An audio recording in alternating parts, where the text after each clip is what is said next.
Hi, I'm Victoria from GrowthMate. In this video, we will look at how we at our link building agency evaluate the authority and organic visibility of a potential link prospect and understand where its backlink strengths comes from. We will cover domain rating and URL rating, organic traffic, traffic trends, keywords, audience geography, backlinks, and referring domains. Most importantly, we will learn not just to look at the numbers, but to understand what is behind them. Let's start with a situation that almost every beginner in link building has faced at least once. We find a website with a high DR. The editor replies quickly and agrees to add a link. It feels like the decision has already been made. The domain is strong, the placement is available, and we can move forward. But the decision contains two separate mistakes. First, we treat a third-party metric as proof of quality. Second, we assume that website's willingness to accept the placement automatically confirms the value of the future backlink. In reality, a willingness to place a link only tells us that agreement with the block editor is possible. It tells us nothing about size organic audience, the strengths of the specific page, its editorial standards, or how natural the placement will be. Some websites accept almost any paid or guest content. They publish articles about software, loans, casinos, health, travel, and dozens of other unrelated topics. In these cases, content is no longer the main product. It is simply packaging for outbound links. In the best case scenario, a backlink from such a site will provide little or none of the expected value.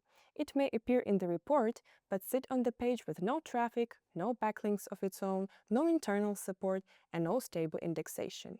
In the worst case, repeatedly working with websites like this can create a unnatural link pattern. It is also important not to go to the opposite extreme. One random backlink from a questionable website will not necessarily create a problem. The risk increases the artificial or purchase links become systematic and follow the same repeated pattern. A paid placement is not automatically a violin either. Google allows advertising and sponsored links when they are properly marked with sponsored or no follow. The issue is unmarked paid links that are created to pass ranking credit and manipulate search signals. So our goal is not to find any website that will agree to a placement. We need to determine whether we are looking at a genuine project with real organic visibility and a natural backlink profile. It is where metrics come in, but they need to be used correctly. Metrics from SEO tools are a useful first filter, but they should not be treated as a final verdict. They help us compare websites, identify potential, and notice unusual results. However, each tool uses its own data and calculation methods. These metrics cannot fully evaluate content quality, the real audience, topical relevance, or how naturally a link can be added to a specific page. The right process looks like this. First, metrics help us create a shortlist. Then we investigate suspicious signals, review the website manually, and only after that make a decision. DR is usually the first number people look at, so let's clarify what it actually measures. Domain rating is an Ahrefs metric that estimates the relative strengths of the domain's backlink profile on a scale from 0 to 100. Other tools have similar metrics, such as domain authority in Moz and authority score in SEMrush. But these are not Google metrics. They are not direct ranking factors. The DR scale is logarithmic. This means the gap between 70 and 71 is much larger than the gap between 20 and 21. Even so, a high score does not tell us whether the website has real quality content, a recognizable brand, organic traffic, or a relevant audience. DR is primarily a link-based metric. It does not account for domain age, brand popularity, or real Google Analytics data. Low-quality backlinks do not necessarily reduce the score either. A large number of weak referring domains, networks of websites, or redirects from H domains can artificially increase it instead. This is why two websites with the same DR can have completely different backlink profiles. One may earn natural editorial mentions from independent, topically relevant websites. Another may build the same score through a network of weak sites, mass directories, or redirects from an older domain. In practice, this means we need to break DR down into its components. We open the referring domains report and check which sources are genuinely authoritative and relevant, and how many are directories, aggregators, redirects, or websites with no organic visibility of their own. Sometimes a domain with a lower DR has a much cleaner and more convincing profile than a competitor with a higher score.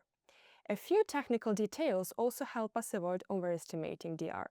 The metric is influenced by followed referring domains, not by an unlimited number of repeated links from the same source. 10,000 site-wide backlinks from one domain are not the same as 10,000 independent recommendations. In addition, a domain's potential link equity is distributed across the external domains it links to. As a result, a backlink from a very strong publication that links out to tens of thousands of websites may be less significant than its DR alone suggests. The conclusion is simple. A high DR is a reason to continue the review, not a reason to approve the website automatically. But even an accurate assessment of the domain does not answer the most important question, because the link will be placed on a specific URL, not on the domain as a whole. This is where we need to look at UR, or URL rating. It estimates the strength of the backlink profile of an individual page. A high DR combined with a low UR on the placement page is a common trap. Domain authority does not automatically flow to every new article. A page can be published on a strong website and still receive no internal links, no backlinks of its own, no traffic, and no meaningful position in the site structure. Imagine a large SaaS company with a strong brand and high DR. Its homepage and product landing pages have dozens or hundreds of referring domains. But a new guest article is buried 4 levels deep. No important page links to it, and it quickly disappears from the blog feed. Formally, the backlink sits on a strong domain. In practice, the page may remain almost completely isolated. That is why DR and UR need to be read together. The first describes the overall strengths of the domain, while the second helps us understand what is happening with a specific page. Now let's see whether the website has real visibility in search. Organic traffic in Ahrefs, or SEMrush, is an estimate, not the actual number of visitors. The tool calculates is based on keywords, rankings, search volume, and estimates click-through rates. It is not data from Google Analytics or Google Search Console. For that reason, there is little value in debating whether a website receives exactly 10,000 or 12,000 visits. The metric is more useful for comparing domains and analyzing the overall trend. We should not look only at the total numbers. We need to understand which pages generate the visibility, which queries the website ranks for, which countries the traffic comes from, and whether it matches the site's main topic. A website may show strong overall organic traffic, while almost all of it comes from one calculator, an old news article, or a random query that has nothing to do with a planned placement. That is why the traffic number is only the beginning of the investigation. The next step is to look not at the single point, but at the movement over time. The current value shows the state of the website today. The traffic graph explains how it reached the point. We look for steady growth, long-term declines, sharp drops, suspicious spikes, repeated cycles of growth and decline, and drops in both traffic and organic keywords.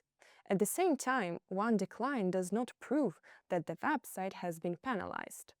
There may be many causes: seasonality, changes in search demand, technical errors, immigration, security issues, algorithm updates, or ranking losses across a few important pages.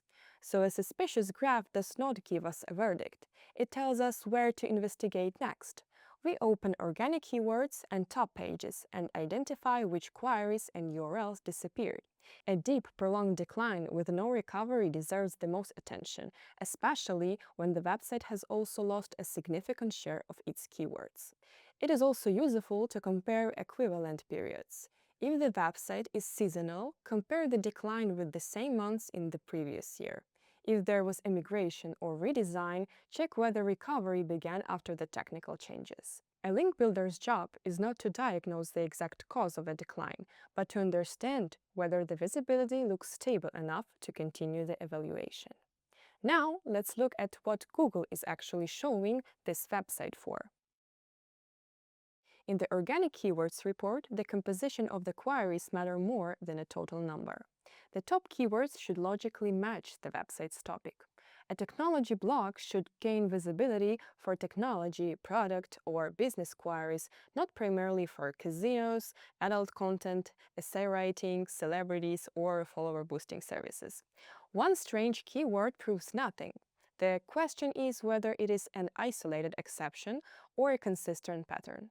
If a large share of the traffic comes from unrelated commercial topics, it may indicate a loss of editorial focus or the use of a strong domain to host third-party content. This is closely related to Google's site reputation abuse policy. Situations where third-party content is published primarily to benefit from domain's existing ranking signals. A typical example would be a casino page on a medical website, or an article about essay services on film-related site. We also check basic indexation. If the relevant section or the exact page is not indexed, there is little point in evaluating its potential organic visibility. Once we understand the topic of the queries, we need to understand who the website is reaching. Traffic geography is not a judgment about good or bad countries. It is a relevance check for the audience. The geographic distribution should make sense for the language of the content, the website's positioning, and the market targeted by the destination page. For a local project, a smaller niche website in the right region may be more valuable than a large international site with an irrelevant audience. So the question is not, is this country prestigious enough, but could this user realistically be interested in the page we are linking to? At this point, we know whether the website has organic visibility. Now, we need to understand where its backlink strength comes from. Backlinks are the total number of external links pointing to a website. Referring domains are the number of unique domains those links come from. The difference between these two figures often tell us more than a large backlink count of its own. A single domain can generate hundreds or thousands of links. A link in a footer, sidebar, widget, or template may repeat across every page, while the source remains the same. So 100,000 backlinks may actually depend on only a few site-wide placements. When there is a major gap between backlinks and referring domains, we usually need to investigate two scenarios. First, there may be legitimate site-wide links. In this case, the backlink number looks higher than the actual diversity of the profile. The second is manipulative link creation through common spam, automatically generated pages, doorway pages, or networks of websites. In both cases, the conclusion is the same. The total backlink count does not represent the number of independent recommendations. That is why we open the Referring Domains report and review source quality, topical relevance, anchor text, destination pages, the rate at which new domains appear, and any recurring network patterns. Additional technical signals may include many domains from the say IP range, groups of websites that systematically link to one another, or nearly identical backlink profiles. None of this is a proof of BBN on its own, but combined with weak traffic, a lack of relevant keywords, and unnatural anchor text, they increase the risk. So if we had to choose one metric to estimate the breadth of the profile, high-quality referring domains would matter more than the total backlink count. 10 editorial mentions from 10 independent topically relevant websites usually tell us more than thousands of repeated links from a single source. However, referring domains should not be judged by quantity alone either. 100 weak domains built from the same template are not equal to 100 independent editorial mentions. We always need to combine scale with the quality, relevance, and naturalness of the source. Now that we have reviewed the main metrics, let's put the entire process together on a real website. We will use Stripe.com as an example, not because a well-known brand should be approved automatically, but because it allows us to follow the analysis in the correct order. From the website's purpose and domain-level metrics to the section and exact page where a link could appear. Let's apply the framework Stripe.com. As you follow the screen, pay attention to how each step answers a different question. First, we identify the project and its topic. Then we verify its organic visibility and backlink sources. Only after that, we move to the specific URL. The goal is to show that a positive assessment comes from a consistent set of signals, not from the brand name or a single metric. We begin by identifying what the website actually is. Stripe has a clear product focus, pavements and financial infrastructure, and its main sections support the same topic. This gives us an initial picture of a real logical project, but it's not yet a final verdict. Now, we use metrics as first filter. We check authority, visibility, trend, keyword relevance, and geography together. We are not approving the site because of one strong number. We are checking whether the metrics tell us a consistent story. The total traffic number is not enough. We need to see where visibility lives, whether relevant informational pages rank, and whether the section where a link could appear has its own search presence. Next, we check where domain's authority comes from. Independent, relevant referring domains matter more than thousands of repeated links from a few sources. Best by links also shows whether the current content, not only ORT or redirected pages, earn the domain strengths. Finally, we move from the domain to the exact page. We check UR, traffic, keywords, internal support, topical relevance, and the surrounding links. A strong domain is useful only when the actual placement page also makes sense. This walkthrough brings the theory together. Stripe may demonstrate many positive signals, but the same sequence should be used for any prospective referring website. Confirm what the project is, verify the metrics, understand where its traffic and authority come from, and then evaluate the exact placement page. Only after completing all these steps, we can move from a shortlist to a reasoned decision. At this stage, we can answer the first major question. Does the website have real organic visibility? And does its backlink strengths come from independent, understandable sources? But that is only half of the evaluation. A website can look good based on inbound metrics and still sell links at scale, publish content on random topics, or have a strong product but a completely inactive blog. In the next video, we will examine the other side of the profile, where the website links out, where its traffic actually lives, which pages created its DR, and whether the exact URL hosting our backlink will have real value. The main point to remember from this video is that metrics do not make the decision for us. They help us ask the right questions. So in this video, we covered why a high DR is not enough, how to review organic visibility, traffic trends, keywords, audience geography, and the quality of referring domains, and why we need to evaluate not only the domain, but also the specific page. In video 4, we will continue the review by examining linked domains and outbound links, learning how to spot link farms and spam sites, reviewing top pages and top linked pages, and determining whether the future placement page has real value. Thanks for watching, and I will see you in the next video.